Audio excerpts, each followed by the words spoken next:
Welcome, everyone, to Three Sides Sports Talk. I'm Todd Kleinheinz, as always, with Jerry Sue and Jeff Krapinski. Thanks for joining us. Big thank you to everyone who has downloaded, subscribed, liked, and rated the podcast. We appreciate that.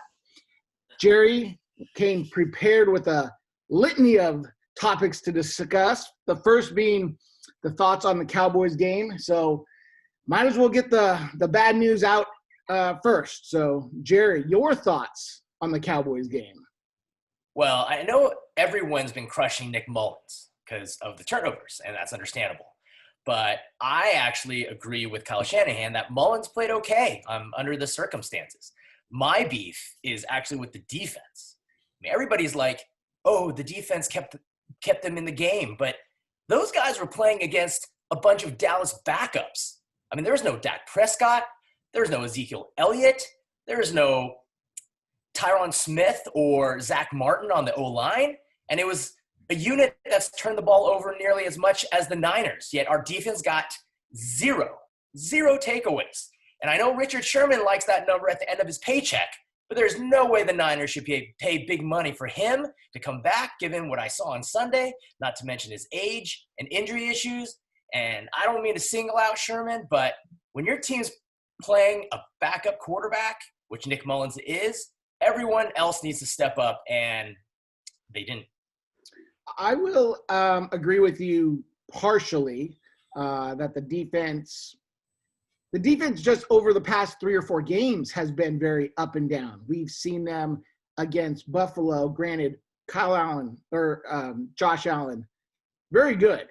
But Cole Beasley, that's who you let beat you. And we saw them not be able to get a stop in crunch time, not be able to create a turnover. So I'll give you the fact that the defense hasn't been as stellar as it was last year or that it needs to be to carry Nick Mullins. I still think, and I heard a great analogy, and it's basically to all of our friends down in the South, it's a NASCAR reference, that no matter how good the car is, if the driver keeps putting it into the wall, it doesn't matter what the car's doing. And Nick Mullins and quarterbacks are the driver. And as good as the car might have been, if he's putting that into the wall, that's a problem. But as we discussed last week, anyone who thought he should be, the next coming of Joe Montana probably needed something else to concern themselves with. My issue, again, is with the fans calling out things that are just asinine, in my opinion. The first one I heard was, why isn't Brandon Ayuk returning punts? I get that. Let's have a really go get on a stud kick punt returner. And they're blaming Shanahan for having Richie James on the field and Richie James fumbling. Can you imagine what would happen if Richie James or if Brandon Ayuk tried to return a punt and tore his ACL? What they would be saying about Shanahan can't have your number 1 draft pick back there. It's his fault. It's crazy. You have these guys. You have Richie James. You have Trent Taylor for this reason. Now, if they're not good enough, then you got to try and upgrade that.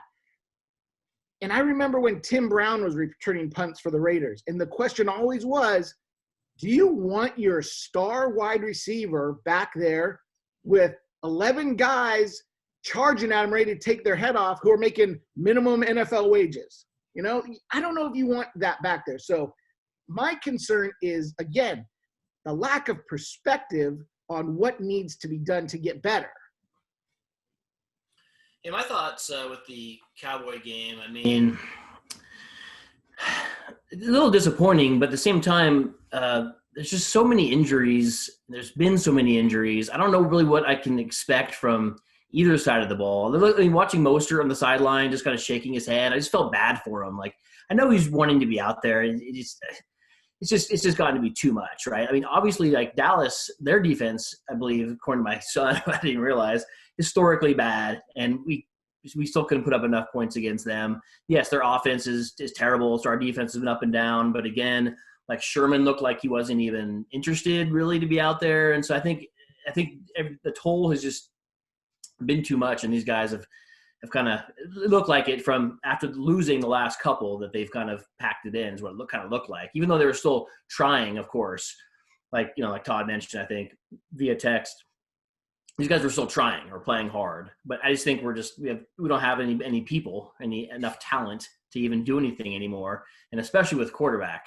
Mullen just keeps coughing it up. I kept thinking, Beathard's going to go in, and then no. So I don't know. We just need to get to the off season, I think, at this point.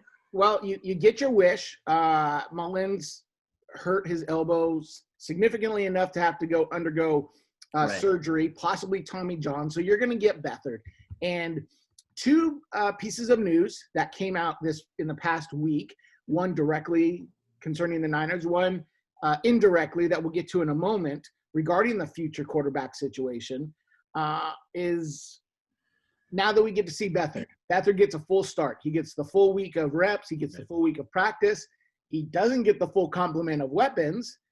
Kittle, even though his practice window is open, I don't know if Shanahan's going to roll him out there, even though in his press conference he said it's possible that George will be out there. Mostert's now gone on IR. His season's done with the high ankle sprain. Right. You're going to have Jet McKinnon and who else running the ball? You're not going to have Wilson. Wilson's banged up. You're not going to have Debo. You're not going to have or you will have Ayuk, but you're putting now your third string quarterback in. Now that doesn't mean you can't figure things out. You can't garner some information from. Beathard's got a stronger arm than Mullins. Are we going to see Shanahan change up the playbook where he's going to push the ball downfield a little bit more with Ayuk on the outside? Are we going to see maybe not the Hail Mary to Bourne that ended the Cowboys game, but are we going to see something that goes further downfield than what Mullins was able to do? And regardless of what the score is at the end of the Saturday game against the Cardinals, you're going to have a little bit more information. But you're talking about your third string quarterback. How much information do you need on him? Because we always say, if your third string quarterback's in the game, you're in bigger trouble. You're in bigger trouble. So, but unless you have something about Beathard, I really want to just touch on the news that came out this week. The one directly affecting the Niners, and that is they signed Josh Rosen off of the Buccaneers practice squad, which Jerry, ahead of the curve again on that call a couple weeks ago, was calling for the Niners to sign Josh Rosen. And then the indirect one was the fact that Derek Carr got hurt. Marcus Mariota comes into the game, looks good, and all of a sudden the guy Mariota, who had been on the bench and was Jerry's, pick from beyond to possibly be the Niner quarterback, all of a sudden looked good, is probably going to get another start, and his value in terms of having to trade for him went up a little bit. Now other teams might be interested. Or, could Gruden pull the real wild card and keep him and dangle Carr out there as a trade bait? So those two things we've talked about, I like to think we are ahead of the curve in some of these subjects, are now, coming to light. So Jerry, both Josh Rosen and Mariota, your thoughts? Well, that was a lot to unpack. But yes, I'd like to consider that our show is ahead of the curve. This is the kind of insider influence that you don't get with any other podcast. Right. Obviously, with the Mariota thing, he stepped right in for the injured Derek Carr, nearly led them to a comeback victory. It's exactly what I had hoped that Mariota could do if he, got right and healthy. But for me, I was actually hoping that he wouldn't have had to play this season so that he could have stayed under the radar, for the Niners to sign perhaps on a cheaper deal. But so who knows how things are going to shake out now. If Carr is going to remain out the rest of the season, and if Mariota balls out, maybe the Raiders look to unload Carr, who knows? But so we'll have to see. But as far as the Rosen signing, Joshua, Ballinger, Lippincott, Rosen, I think it's a no-lose proposition, right? I mean, he's still just 23 years old. He was the 10th pick in the draft because he clearly has the physical tools to be an NFL quarterback. I think it's great that he's had the opportunity to take a step back, learn the game from the sideline, and perhaps glean some wisdom from Tom Brady. And supposedly Rosen declined multiple offers to leave Tampa's practice squad for a 53-man roster spot, but he actually felt the Niners was the right one to finally accept. So I don't know how much they'll be able to evaluate Rosen at this point in the season, but hopefully they come to terms to one of those futures contracts so Rosen can get cozy with the playbook in the offseason, and maybe this can be a similar path to redemption that we've talked about with quarterbacks like Alex Smith and perhaps like the one we're seeing with Ryan Tannehill. So who knows? But I think it's definitely worth giving a shot. Yeah. Yeah, I mean, I don't know if Rosen's the answer at the starting level, but like you mentioned, bringing him in as the backup, maybe we were ahead of the curve on that, saying, hey, you guys should bring this guy in. What's there to lose? I don't see the really downside at this point. And realizing that maybe our backup room isn't as good, or even our starting room obviously isn't as good. So let's bring this guy in and see what he's got. I mean, if he's got the arm talent or some arm talent, I don't know what his deal is. It just seems kind of weird. I think we discussed this before. Like, do people not like him? I don't know what the situation is. He's had several offensive coordinators and head coaches. He's bounced around. I mean, I'm guessing, yeah, since he was picked 10, that he has some, capabilities, obviously, right? So let's bring him in, at least compete for the backup job.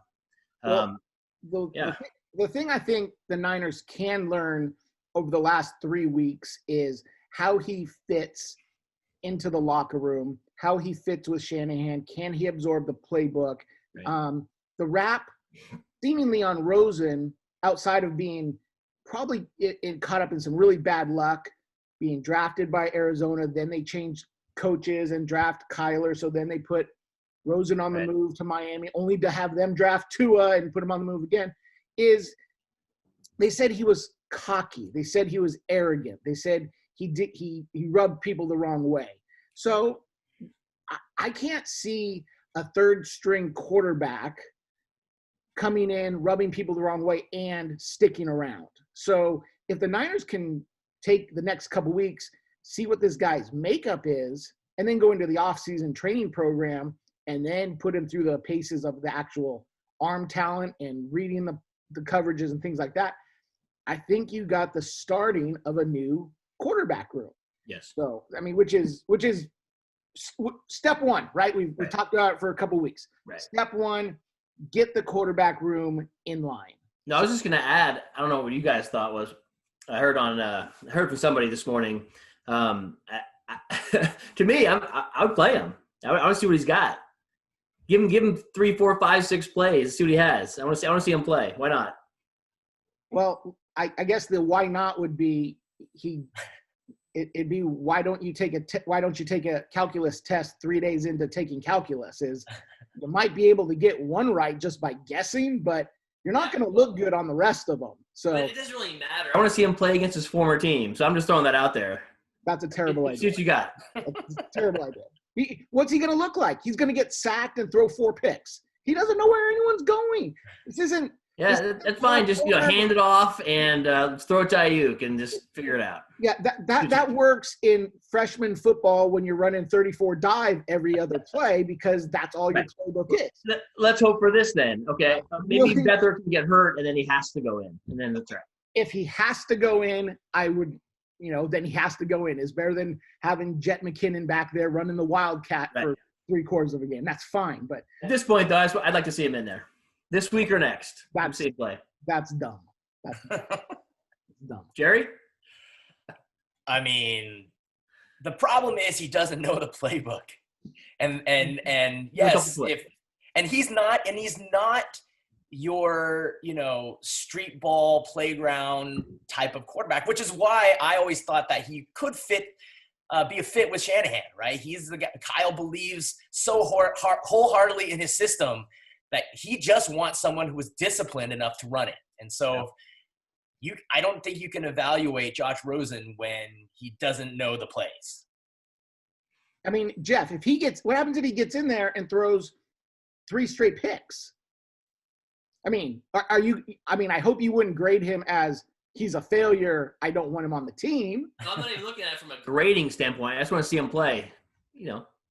Then go turn Madden on and watch. You know, him on the computer. Yeah, but it's not something that's unrealistic or totally unbelievable. You It's can teach him a absolutely couple plays in a few days. It's absolutely unbelievable. Unless Beathard gets hurt, there's 0.0 chance of Rosen seeing the field. You're right. Probably. I'm just saying I'd like to see him in there. Why not? Let's see it. All right. Well, let's. You know, You kind of have to chalk it up as a loss anyway, right? well, yeah, but you don't want to. Let's just throw him in there, see what we got. Because you won't see what you got. That's the problem. He doesn't know the play. The whole thing about. I heard an interview with Jim Mora Jr. talking about how in order to play competent and above quarterback in the NFL, you need to have a deep dive, not into the quarterback position, but into every position. He's got to know where to go on. He's got to know where the blockers are going. He's got to know where the hot reads are. He's got to know where the checkdowns are. He's got to know what the audible system is. To say, oh, get out there. Again, we're not getting out there and go, okay, everybody run a curl, you know, and I'll find the open guy. Or, hey, Brandon, you go deep and I'll just chuck it up. Like, that's just not realistic to think, you know, just in the same way that if he gets in there, I'm sure he was going to hand off 8 out of 10 snaps just because he can't have a grasp of the passing game quite yet. So we know what he'll look like. He won't look good. I mean, the Arizona not Cardinals did that to him his rookie year. And even then he had an entire, well, not an entire offseason because he was a rookie, but he had an offseason to learn the plays. And they threw him into the fire, and then they got rid of him the next year. Yes. So just for fun. Just for fun. Okay. Yeah. Let's move forward a little bit because there was a little bit of an exercise that I wanted to go through, and that being looking at past quarterback drafts. Because if you've seen the last couple weeks, you may have seen Lawrence, you know, put up numbers against of Notre Dame. I think Lawrence is the no doubt number one pick. Fields played for Ohio State. I thought Fields looked really bad. And then you saw Zach Wilson play, and I thought he played really well. And then all of a sudden you got this group of 3, plus you add in Trey Lance as a 4 in terms of quarterbacks coming out in the draft. It just got me thinking, again, to the history of these quarterbacks coming out in the draft. And it was a little bit disheartening, to say the least, because as you looked back over the quarterbacks drafted, say over the past 7-8 years, they seem to be good names coming out, and all of a sudden you look back and one guy has had a successful career. Just quickly, you're looking at going back to 2012, Andrew Luck, Robert Griffin III, Ryan Tannehill, Brandon Weeden were your 4 quarterbacks taken in the first round. I think you can say Luck was a success. I think you can kind of say Tannehill is a success right now. Robert Griffin III and Brandon Weeden are not. So you're looking at 50%. The next year gets worse because you're looking at E.J. Manuel, Geno Smith, Mike Glennon, Matt Barkley, the top 4 quarterbacks taken. Not one of those guys has had a successful career. But those guys weren't first rounders, right? E.J. Manuel was, and then the next 2 were second rounders. But those were just the top 4. The next year, Blake Bortles, Johnny Manziel, Teddy Bridgewater were your first rounders. Derek Carr was in the second. So again, you're looking at Bridgewater, average, I guess you can say. Derek Carr, successful. Blake Bortles and Johnny Manziel, nowhere to be found. Right. And we can go on. But my point being that, and Jeff said it earlier today in a text, Kyle, you just got to get it right. And I don't think any of the coaches who took any of these quarterbacks were thinking they were getting it wrong. But I think drafting a quarterback, especially I think it's going to be very hard for Lawrence to live up to expectations. But I think he's kind of in that almost for sure thing that he's going to be at least successful. Maybe he's not, winning championships year after year, but I think he's going to be a successful quarterback. And so as much as I was thinking I wanted Zach Wilson and even texted you guys during the BYU game that the Niners are going to have to trade up if they want this guy because of the way he was looking, Right. I don't know if that's the way to go. I think right now, if you are picking what looks like between 7 and 12, that you're going to be you're better off trading that pick for Matt Stafford. Ooh. You think you'll take that pick to get Matt Stafford? Yeah. Well, it's going to take at least a 1. Now, I guess you could try and say, we'll give you our number 2 this year and our 1 next year. But it's going to take a 1 at some point. Yeah, the reason I'm asking is I thought I saw an article where maybe you could trade for him, but I didn't think we have to give up that for him. Maybe to trade up. I didn't think about him. Yeah. I don't know if I'm willing to do that, but I guess I see. I mean, yeah, you want a quarterback, so. I mean, and this is kind of has been my evolving thought process is the Niners window, if anything, is open now because you have young receivers, you have Kittle signed, you have an emerging defensive line with Eric Armstead and Bosa that you still need pieces, no doubt. You got Fred Warner manning the middle. You need pieces. You need a defensive secondary. You need, some offensive linemen. And we can address those in the draft. So what are your thoughts on if you get the number 8 pick, you trade the number 8 pick straight up for Matt Stafford? Hell no. I mean, I don't know. Maybe you're drinking the Kool-Aid. Matthew Stafford's agents seem to be seriously working overtime to campaign for him to get the hell out of Detroit. I just don't get it. I don't get all this talk about how Stafford is so great and, can win a Super Bowl with the contenders. It just seems far-fetched for me. It's not like he's Dan Marino or even Phillip Rivers. But, I mean, is he better than what the Niners currently have? Sure. But would the Niners give up a draft pick, a high first-round draft pick to obtain him with his current contract that's more costly than Jimmy's? No chance. So you're willing, Stafford would have to be released to be considered. And I think – So you're willing to either go back in with Jimmy or draft a guy. No, I don't think Jimmy's the answer either. And I hear what you're saying about the draft, and I'm not entirely ruling out the draft. But as you can tell from what I've been alluding to with guys like Marcus Mariota or some of these other names that I've thrown out there, I think they are better off right now with a guy who is a young veteran. That's the kind of guy that I like to see if they can bring in, but not pay absorbently for a Matthew Stafford. There is a quarterback out there, which we can talk about later, who it would be a pie in the sky acquisition. No, Aaron Rodgers. We're not getting him. Nope, not Aaron Rodgers. All right. Aaron Rodgers. Hold on. Before you get Jeff, what about you? I think I'm going to have to agree with Jerry. Not that I have to agree, have my own side, but I don't like that idea of giving up number 8 for Stafford and then also paying him $30 million and then not be able to afford anybody else. So I still think I'll take a flyer in the draft, even though you're saying it's not perfect. I get it, but you could also get Mahomes. So, and then add a veteran like Jerry's talking about. You can't. I mean, no. What? You can't get Mahomes. You can't get the argument. I think what Jeff says he might turn into Mahomes. Yes. You just don't know, and that's the crapshoot that is the draft. But this is the issue. You're talking about you, Jeff, are so into being successful and winning that you're willing. So imagine drafting a quarterback and him being Nick Mullins or Blake Bortles or EJ Manuel or – Yeah, but according to all the insiders that have all the scoop, none of these guys are going to be Nick Mullins. That's why they're being drafted at the top of the draft. That's why all of these guys are drafted at the top. At one point – Are you saying never draft a quarterback? I mean, what do you mean? No, I'm saying in this particular situation where you are a win-now franchise. I don't know if we're win now. I get it. We have some pieces, but that window almost closed as soon as Bosa went down and Jimmy freaking sprained his ankle. Oh, you mean we almost lost the season when the two best players went on the team? Yes. I don't know if the window Well, let me ask you. Let's go ask. closed or open. When Bill Belichick lost his quarterback, what happened?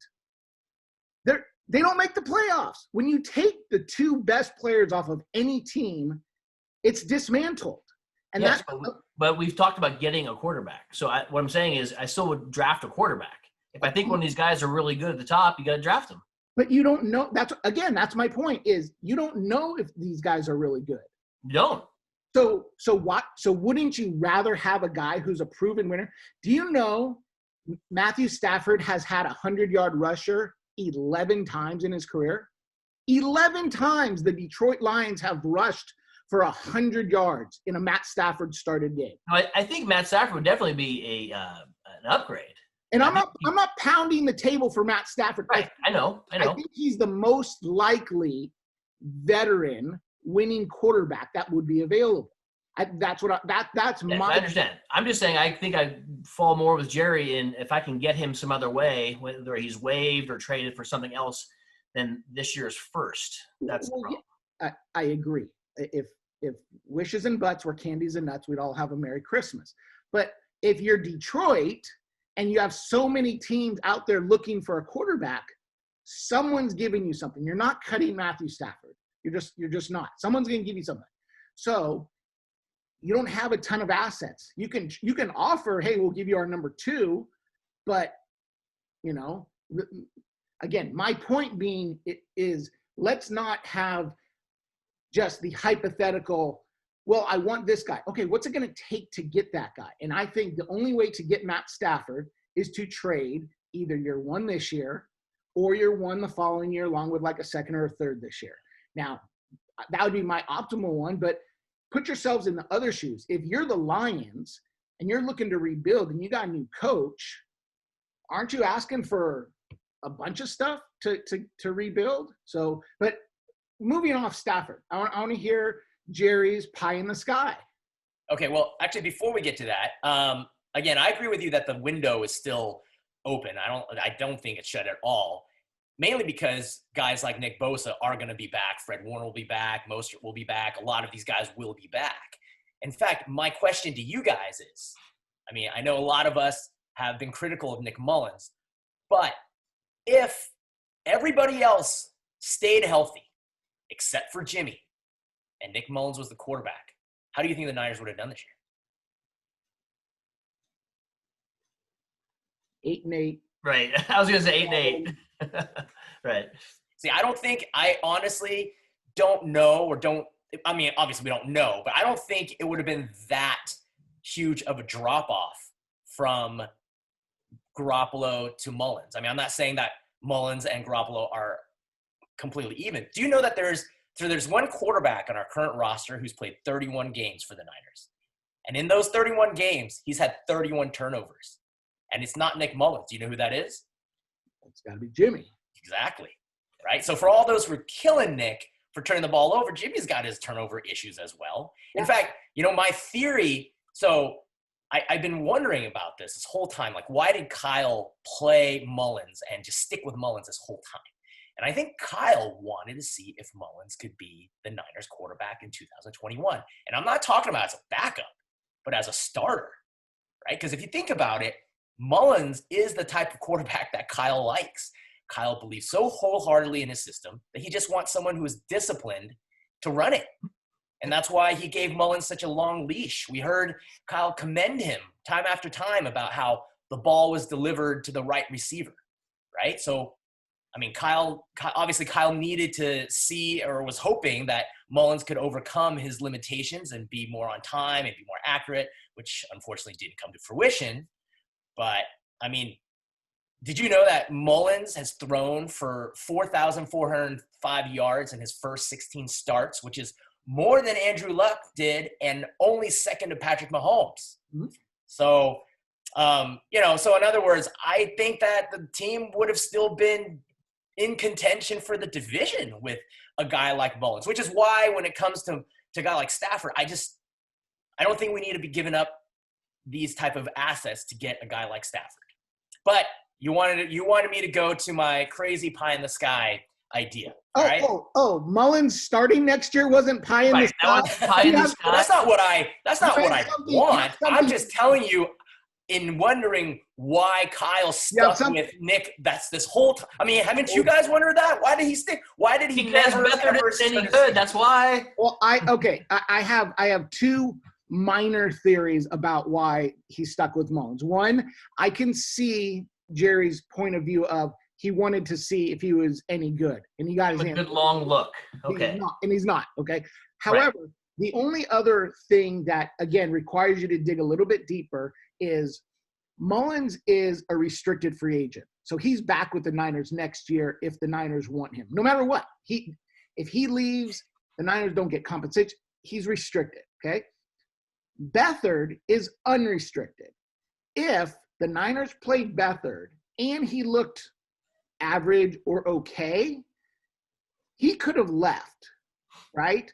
So is any of this possible that Kyle simply didn't want to expose Beathard to, the rest of the league in hopes of bringing him back, because they will have to pay something, because if anything, Beathard will go be a backup somewhere. So is it possible that he just didn't want to expose his going to be unrestricted free agent in the last 4 or 5 games of a, dwindling season and risk losing him for, something that he knows he can't get back?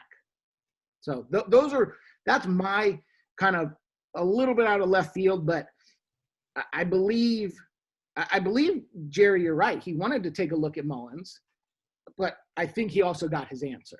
So yeah, no, I mean, but that's the thing. I think he really was hoping that Mullins would give him a better answer. But I really want you to get to the what's more ludicrous than Mullins being the quarterback next year. Okay, so I'm gonna come straight and admit that I was wrong about this, and Jeff was right, and that is Deshaun Watson. All right.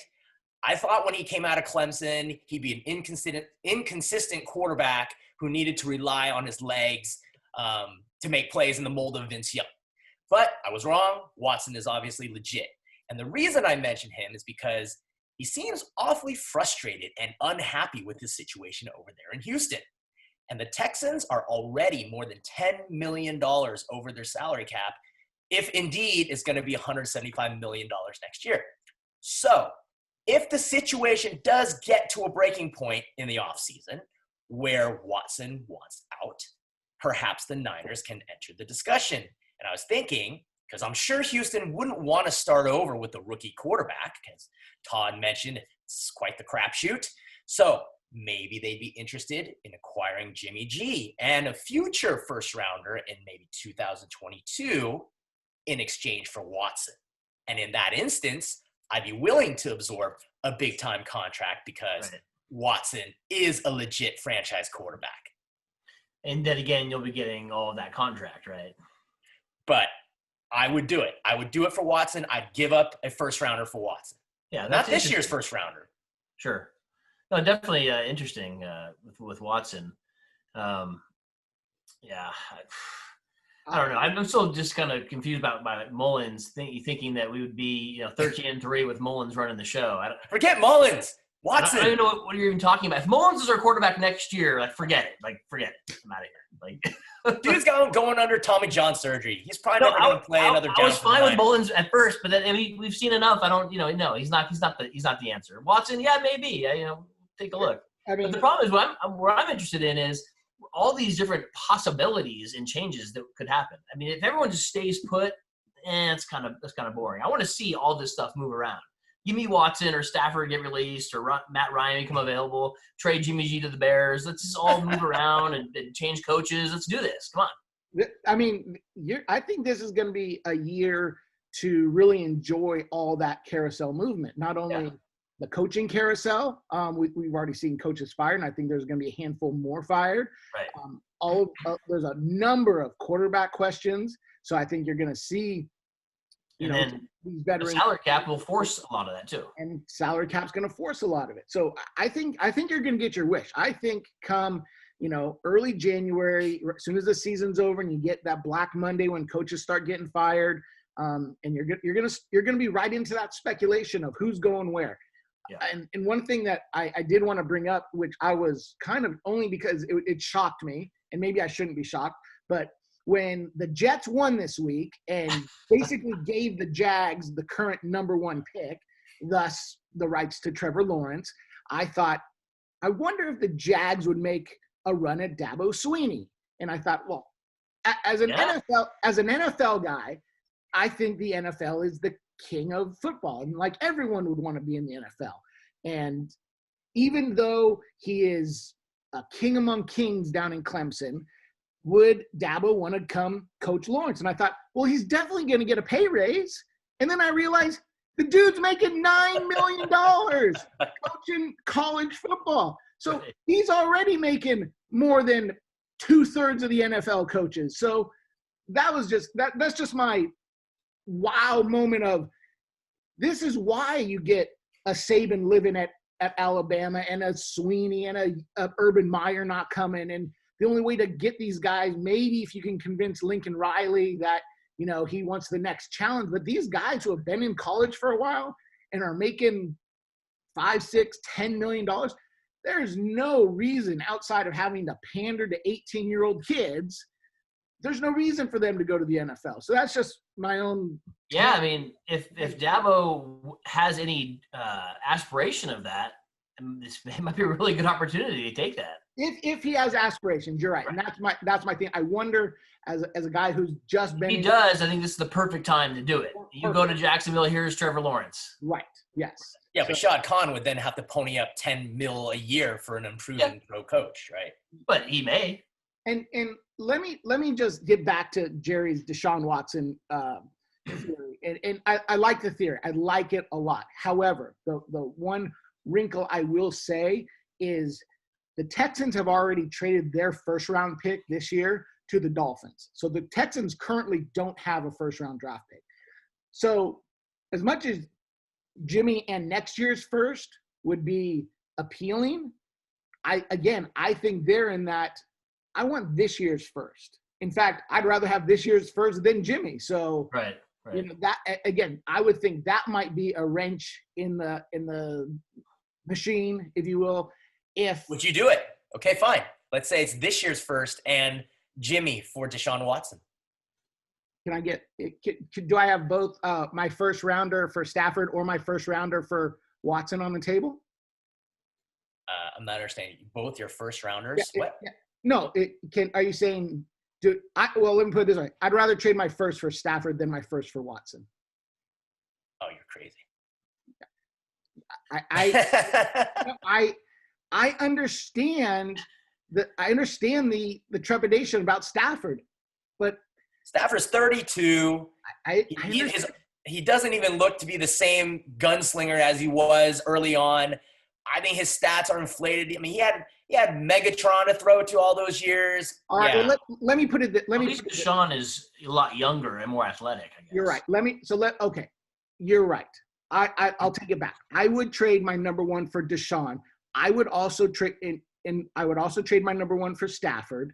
Those being the, and I guess my hesitation is I haven't even thought about Deshaun because he's just not a guy I think the Texans are going to part with. He's pretty much the only viable asset they have to sell a new coach, because at least in Jacksonville, you say, we got money, we got the number 1 draft pick, we got this and that. You're the New York Jets. What do you have to sell if you're the Houston Texans? You don't. We got nobody. I mean, I'm just saying if the situation becomes untenable, I'm not saying this is going to happen. I'm just saying if the situation becomes toxic and, again, their salary cap issues may force their hand in making some decisions that they would otherwise not want to make. You're right. You're right. That's pie in the sky, but if we're playing the pie in the sky game, we got to think big, right? Go big or go home. And everything else we talked on the show has come to fruition. Yeah. Josh Rosen, Marcus Mariota, let's go. Yeah. Let's go. I figure I just throw anything out there. It'll happen. We'll see how ahead of the curve you are. That's at least a discussion point worth having. I have no problem with that. So one thing that we jumped over that Jerry had mentioned in his pre-show text rundown was the idea of shutting down Kittle. Mostert's already been on IR, so he's going to be shut down. There's still talk of Jimmy coming back. So, in any world outside of George Kittle dresses up in Ross Dwelly's uniform to get out on the field, is there any reason to put any of these guys out there? No. I don't think so. I think Jerry mentioned last week, no way, no reason to do it. There's just no reason at this point. And I don't see why it makes any sense. I get what Kyle's saying, right? Everyone should be treated equally, and if players are healthy, they should play. And theoretically, yeah, but this isn't high school or college. Superstars with superstar level contracts, and in the NFL, everyone knows that rules differ depending on your standing. And in Kittle's case, they honestly need to protect him and the team from himself because he wants to play. Absolutely. But he plays with such an all-out, crazy, ultimate warrior style of football that it does not make any sense to risk further injury by putting him out there now that they've been in playoff contention. Correct. Okay. I agree with you. I absolutely agree with you. Before we get to some final thoughts, only because I did get a couple comments from our previous podcast that we had a couple people enjoy the fact that we had a brief beer discussion. And that is the fact that today's beer of choice, at least on my side, is the Citra Shredder from Bear Bottle, which is excellent. So Citrus Shredder, huh? Any listeners who have hung on for the beer portion, that'd be my weekly recommendation right there. So, but if anyone else, I know neither of you, or at least neither of you I have seen, has the beer in front of them this week. But if you have a recommendation or you just want to get the final thoughts, please, the floor is yours. No, I don't have any. When we started this podcast. Oh, go ahead, Jeff. No, I was just going to say I don't have any beer recommendations this week. I haven't been drinking a lot of beer. I did pick up some that peanut butter whiskey, though. That was pretty delicious, I have to say. And I texted you when you asked that, and I agree with you. That is, it's very good. It's probably a tad sweet for me, right. But it goes well over some ice in the evening after dinner. So yes. I can get on board with the peanut butter whiskey. And that's how I've had it. I've yet to mix it with anything else. Yeah, I don't think you just kind of sipped on it. You don't need to mix it. It's really good. Yeah. I can't drink too much. I don't know about all this sweet liqueur that you guys are into. This peanut butter whiskey. I know, Todd, you're into Fireball. I can't do it. I cannot. Well, final thoughts then. As I was going to say, when we started this podcast a few weeks ago, I believe you guys thought that the Niners had a legit shot at making the playoffs. And to that, I give you... playoffs? Don't talk about playoffs. You kidding me? Playoffs? I just hope we can win a game. Sorry, I just couldn't resist. It wouldn't be an NFL season without the famous Jim Mora soundbite. Yes. But in all seriousness, I know we all had high expectations coming into the season, but once all the injuries hit, 5 to 6 wins is pretty much what I expected, especially after they lost their starting quarterback, their all-pro tight end, and their best defensive player. But the good news is that the culture is strong. There's still a fair amount of talent on the roster, like Fred Warner, Trent Williams, Kyle Juszczyk, who all made the Pro Bowl, so congrats to them.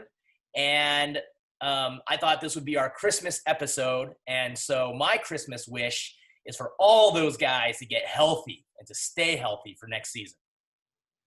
I can definitely get on board with that Christmas wish. I think that goes without saying. Jeff, you got final thoughts? Yeah, I would just kind of second that. These guys need to get healthy. I'm not sure what's going on, and I keep having these discussions with whether it's you guys, other people. Like, I don't know if we're cursed from, like, the 80s and 90s, but why do we keep having so much bad luck with the injuries? It just doesn't make any sense. I don't know. do you know where we rank? I'm not even sure. Like as far as amount of injuries, I know this year I think we're first for it's sure. horrendous. I think it's just so bad. It's just so hard to watch. I think they said that they've suited up a franchise record 80 players this season, and they've put 28 players on IR, which leads the league. So which is by far leads the league, right? Yeah.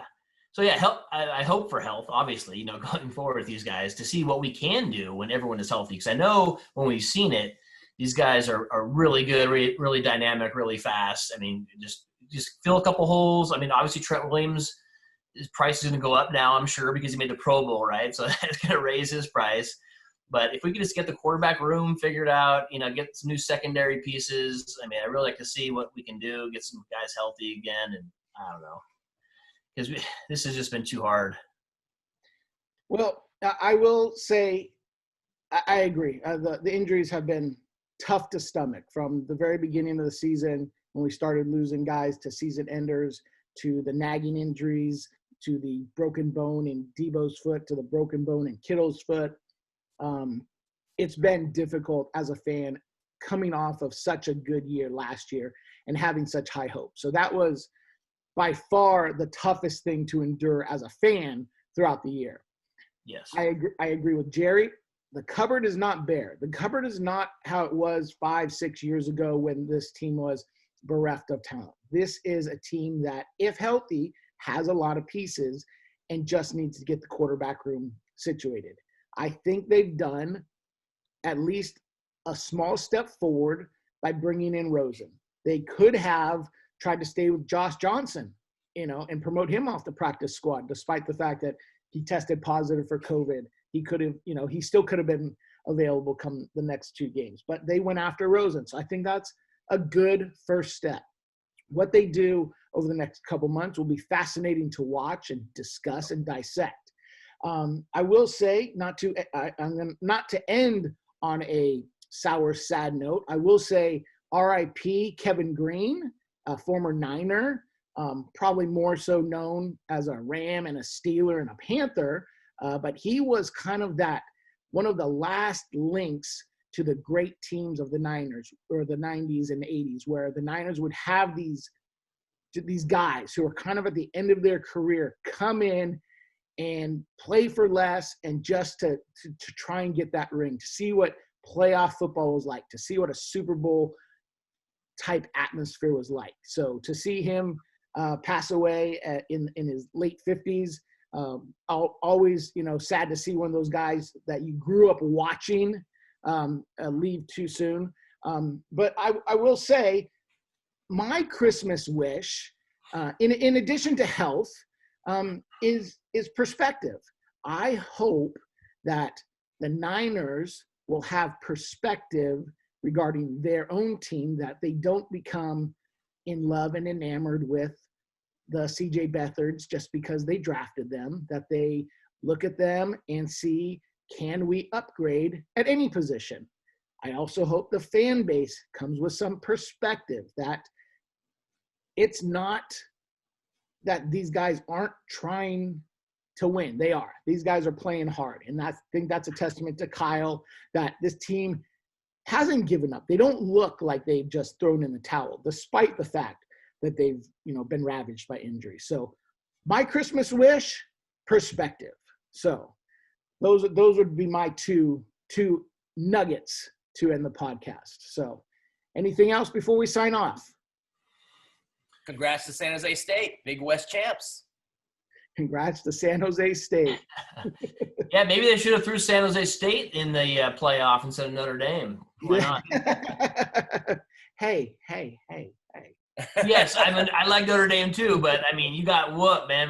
How did you make the playoff? I don't know. Yeah, they did get, and if we get a slow segment, possibly next week, we can discuss the fortune and landscape of the college football scene. So, but our time is up for another episode of the Three Sides Sports Talk podcast.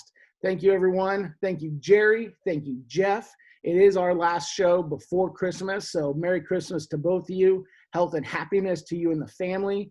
I'm so excited that we all jumped on this and started doing this. a handful of weeks ago. I've had a tremendous amount of fun. I look forward to it every week. So I think we can continue the sports talk, the Niner talk, the beer talk. And as the sporting landscape continues to evolve, we can even mix in whatever might be hot that week, whether it be the opening of basketball, the soon-to-be pitchers and catchers of baseball, dropping the puck in hockey, whatever it might be, whatever tickles your fancy, we'll discuss it on the text and bring it to the rundown. So that is all for Three Side Sports Talk. Thank you, everybody. Have a Merry Christmas. Merry Christmas. Merry Christmas.